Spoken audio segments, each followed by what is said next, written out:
ਚੱਲ ਬਲੰਗਾ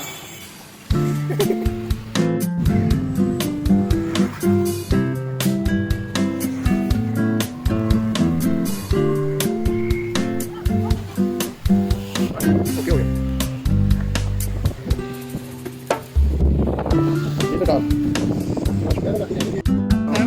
ਹੁਣ ਅੰਨੀ ਗਏ ਝੂਟਾ ਲੈ ਕੇ ਆ ਜਾ ਛੇਤੀ ਆ ਜੀ ਛੇਤੀ